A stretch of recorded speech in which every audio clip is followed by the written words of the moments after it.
Hello everyone, thank you for joining us today on the program Healthy Living. I'm Adisu Walsa Uwagie. Today in Healthy Living we want to focus on World Blood Donor Day, which will come up on the 14th of June. It's usually every 14th of June every year. Okay, so we decided to start early here today. So we want to look at World Blood Donor Day and the importance of donating blood, why you should donate blood or why you should not donate blood, who is, qualified, so to speak, or certified enough to donate blood, and how often can you donate blood. You know, that's what we want to look at today on the program. So joining me this afternoon on Healthy Living, I have two gentlemen who are scientists and they are here to talk about it. So join me to welcome Obu Larry Osaze, is the chairman, Young Medical Laboratory Scientist, Edo State Forum. A pleasure to have you join us today. Thank you very much, ma'am. Okay, so on my far left is Ikehua Iromosele Collins, is a senior medical laboratory scientist from the University of Benin Teaching Hospital. It's a pleasure to have you join us. Thank you very much, ma'am. Okay, gentlemen, we're looking at World Blood Donor Day, and I want to ask you this question, that while we are having a day especially to create more awareness on World Blood Donor Day. So what is World Blood Donor Day and why is it important? Let me ask you. Thank you very much, ma'am. You're welcome. World Blood Donors Day is a day set aside to create this awareness and also to get pints of blood from people to help those who are in need. Who are in need of blood. Yes, ma'am. Okay, so why is it important, Iromosele? Okay, thank you very much. Good afternoon, viewers. Now, the reason why it is important is to ensure there are safe blood for therapeutic use. So that is why it is important. We know the importance of blood and what blood is. Blood basically is made up of different components. Okay. And these components, they are very important in saving life. Top of which is the mother and child, maternal mother and child, specifically during delivering, during labor and during delivery, then during accident cases, during when there is an accident, victims during trauma, then as well also in during surgical procedures too as well. So blood is it's very important for one to donate blood. Yes.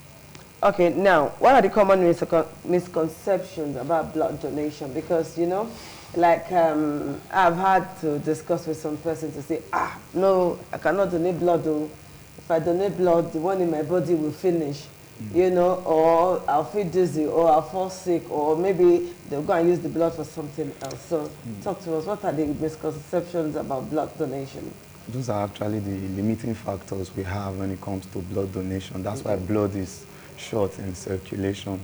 People forget that we actually check them first to be sure that they have more than enough to carry them and a little to spare for others without it actually affecting them or their well-being. So now before we can ask you to come and donate blood, we'll do some tests on you. First, we check your PCV, the volume of blood in your body, to see if it's enough. We have a certain range we use, from 39 to 49, as the case may be. So now when you have blood enough up to that level, it means you can give. But if it's not enough, we can't take it. Then next thing we do is check your blood group. Then we still go a little further to check your health status. If you have any, what we call TTI, transmissible transfusion infection. So if you have those, you can't give. But if you're clean and your blood is enough, then you can donate. Okay, what about those who do not have the disease that you just talked about now? Okay. then you can give. Maybe they have other underlying ailments. Can they still These are the like major somebody ones. who is hypertensive, somebody who is diabetic, somebody who is anemic, all of that. Is it possible for such a person to In the donate case blood? of hypertension, if it's controlled, yes, you can still give. Really? But if you're anemic, it means you don't even have the don't blood have. enough. You need, so we can get and give you. And these days, transfusion is now unique. It's not just giving the whole blood. Sometimes we have what we call the blood product. So we give you what you need specifically. Like in the case of that anemia, it may be just the red cell that you need. And there are some people who have clotting problems. Their blood doesn't clot early. Yes. We can give them blood product like the FFP, which is the fresh frozen plasma, or the platelet-rich that plasma, will which help is the person. PRP. Yes, we get you what you need specifically to handle that situation. Okay, this blood donation, when people come in to donate blood, do you pay them? Do you give them stipends for donating blood? Okay, now thank you very much. There are two groups of blood donors. We have the voluntary, non-remunerated blood donors, which are the reason, which they are the ones we will be celebrating on the 14th of June, those who donate blood voluntarily without asking for any incentive or whatsoever. Okay. Then we have what we call the family replacement. Then these are the groups of people who probably when there is need, a close family member is in need of blood or blood product, they come, they get screened, then they donate blood just specifically for the use of their close family member.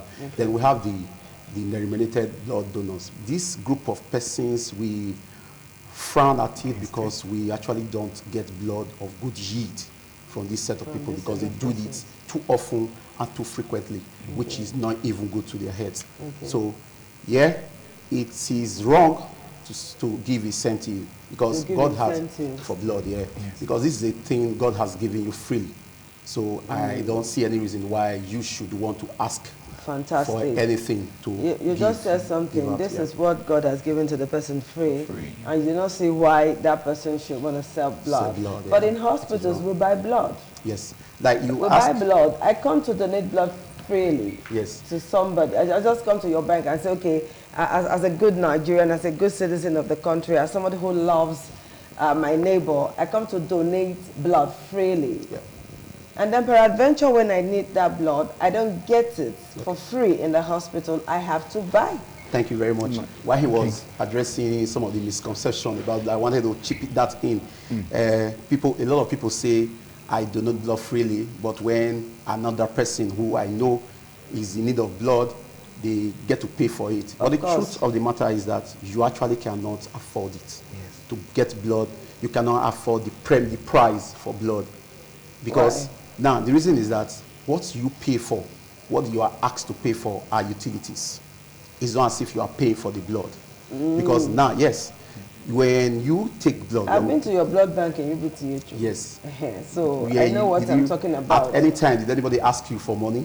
So go and buy now. These are utilities that we're talking about. And the utilities that you pay for are, we get blood bags. The blood has to be taken in a bag, in a certain container that is a bag.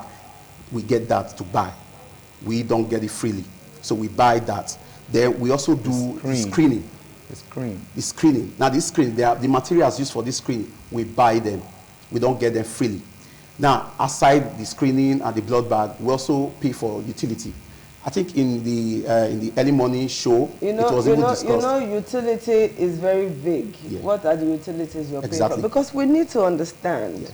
Exactly. We need to understand because I have a further question to ask after this. We need to understand. Okay, now I have already named some of the materials which we use to get the blood bag. So that's what the patient is paying for? That's basically what the patient is paying for. You are not paying for the blood. Then another thing again is power. We know how expensive it is now to afford power in this country and in this climate. So it was even discussed in your early morning show and the hospitals cure a lot of debts. Hospitals make money from those blood sales. We really don't make money. Like in my facility, we don't make money from sale of blood. Okay, let me ask you one question. You work in a hospital, definitely. If a patient buys blood and that blood is eventually not used, it is not returned to the patients. The money is never returned to the patients either. Exactly. Well, ma'am, with regards to this, the hospital will never encourage you, like the hospital where I work, they will never encourage you to buy. he has mentioned about 2 forms of donation, family replacement, or you just go there voluntarily to give this blood on your own. So they are not expected to give you back because they don't know where you're taking it to, first off. And 2, like for instance, some of this blood they bring from outside, they are infected bloods by the time we screen. And we cannot give you back this blood because we do not want someone else to use it or to get that infection. So now we have a system to handle that. Then blood is stored at a certain temperature. You do not go beyond it, you don't go below it. It has to be, that temperature has to be maintained. And if you cannot maintain it, you cannot use it. Okay. You cannot use it. Okay, that's interesting. Now let's look at the hematologist. What does he really do? Sorry. I said let's look at the hematologist. Explain to me his role in blood transfusion. Okay. His job is to get this blood, follow the pre-positions, the analytical stage of getting the blood. That's checking the donor. Then he also collects this blood at a regulated rate. He knows what to do. He's trained to collect this blood, then store at an appropriate temperature or separate it into the blood products, into different blood products that we use, so that the person managing the patient can now take what he or she wants and take to the person who needs this blood and transfusion. So what type of blood is very difficult to get? Because I know that they will say, no, there's no match. Go and check one other hospital there. Go and check this bank. You know, I've seen people run helter-skelter looking for blood that matches. Okay, the negative the one that group, they want. The negative group is actually the rare type. It's negative. Rare, yes. It's rare as compared to the positive. Okay. You know, these are the different types of blood. We have the positive, rhesus positive group, the rhesus negative group. So the negative ones, we discovered that it's really difficult to get, unlike the positive.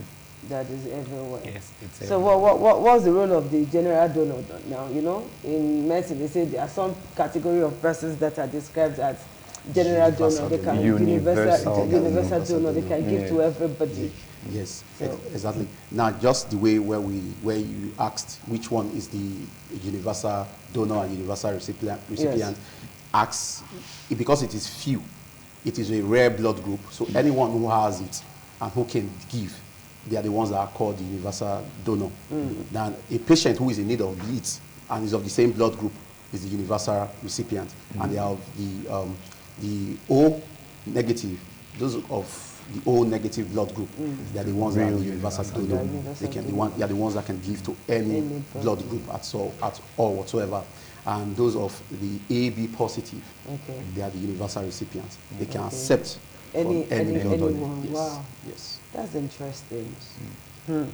Okay, now let's look at the global state of blood supply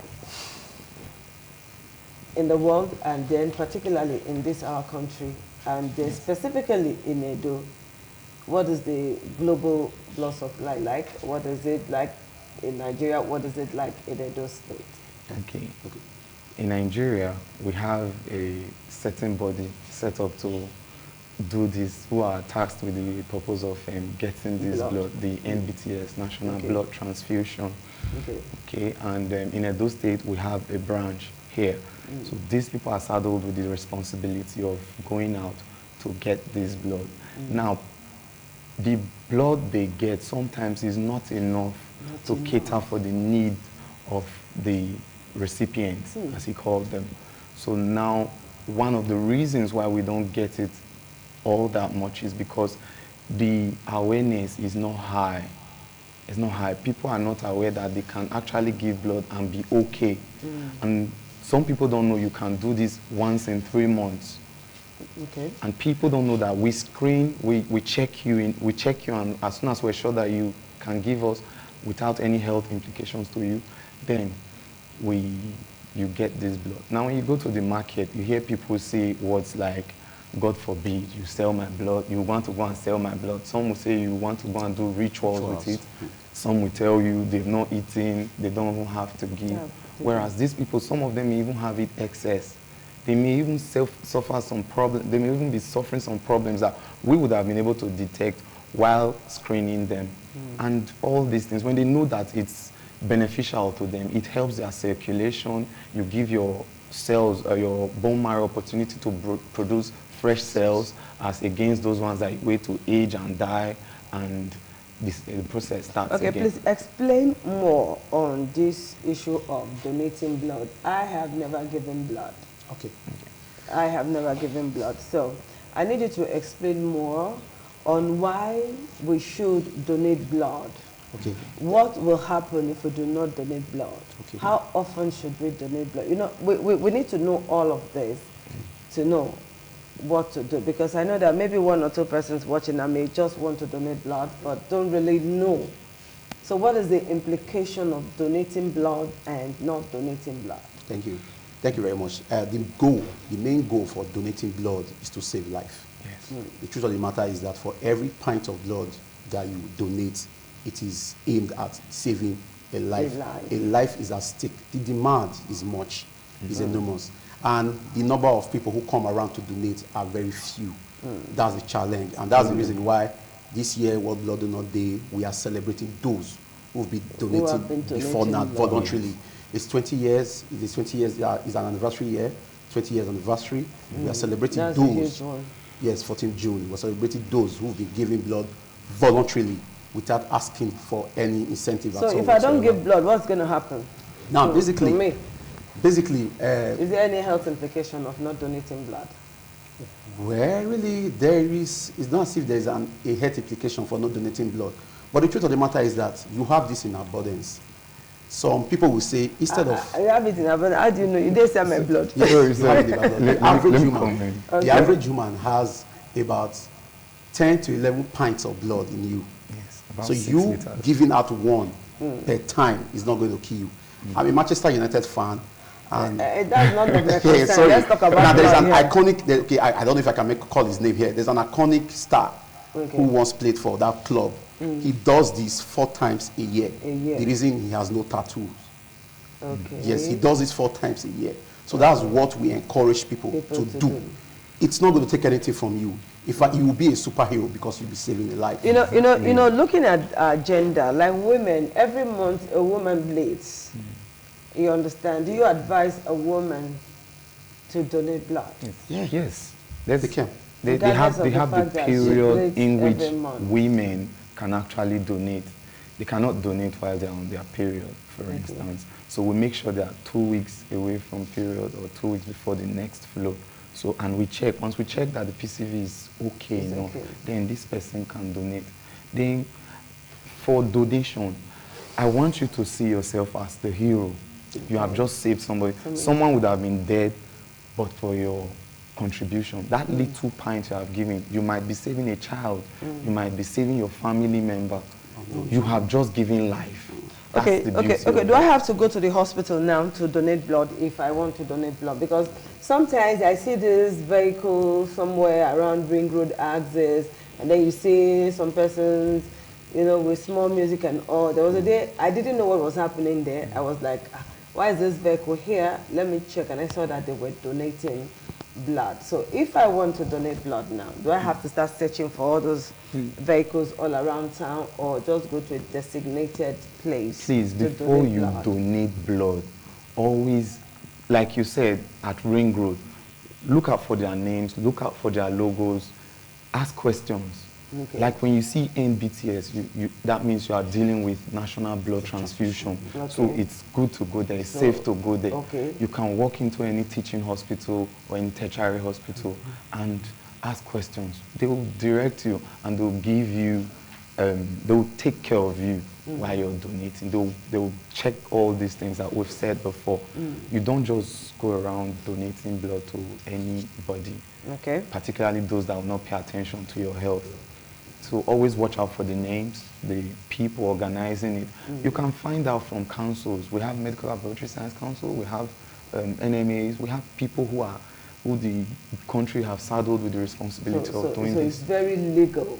Very legal. Yes. Yes. To donate blood voluntarily. Voluntarily, Without asking yes. for any incentive. Yeah, it is So legal. after donating blood, you know, I want to know the process of because some persons will say, I've heard somebody say, okay, I went to donate blood, I'm feeling dizzy, and all of that. I want to know what happens to the person after donating blood. Before you, before you donate, you first off, the screening is done. They check you that you have enough. Then we make sure in some cases, we find out if you've eaten, if you're okay at the moment. Now, after that donation, now when you've given blood, you're expected to relax for like 20 minutes. Then they give you water most times. Some will even give you malted drink just to replenish those lost fluid. You understand? You have to recover them. Then you wait for like 20 minutes at least, still lying in that position.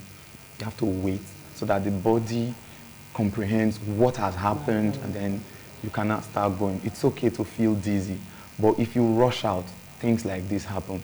But when you wait, like they tell you, they check on you, ask you if you're okay, monitor you a little, then you can go. And these people, these certified people now, they do a follow-up most times. They call to check up on you to see if you're okay. If you're not, they also know how to handle it.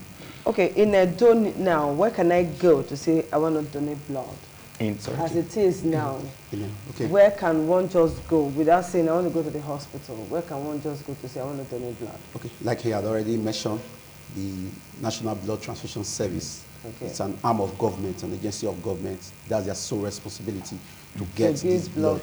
I wish we could get somebody from that agency so that I ask that person some salient questions. Then again, too, as well, now because of the numerous patients that we receive in some of our tertiary institutions, specifically, I think we have 2 in Edo State. You can also visit these big tertiary institutions to donate blood. And don't expect to be paid. Don't expect to be paid. Okay. You'll be doing a lot of service to Nigeria and to yourself too. Particularly now that we have a new national anthem, a new old national anthem. So let's see how we can be our brother's keepers. I'll think about it though.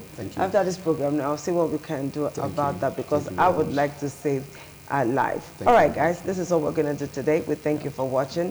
Sarah Masele Collins, thank you. Thank you very much for coming to our show. Okay, we'll see you again next week. Bye-bye.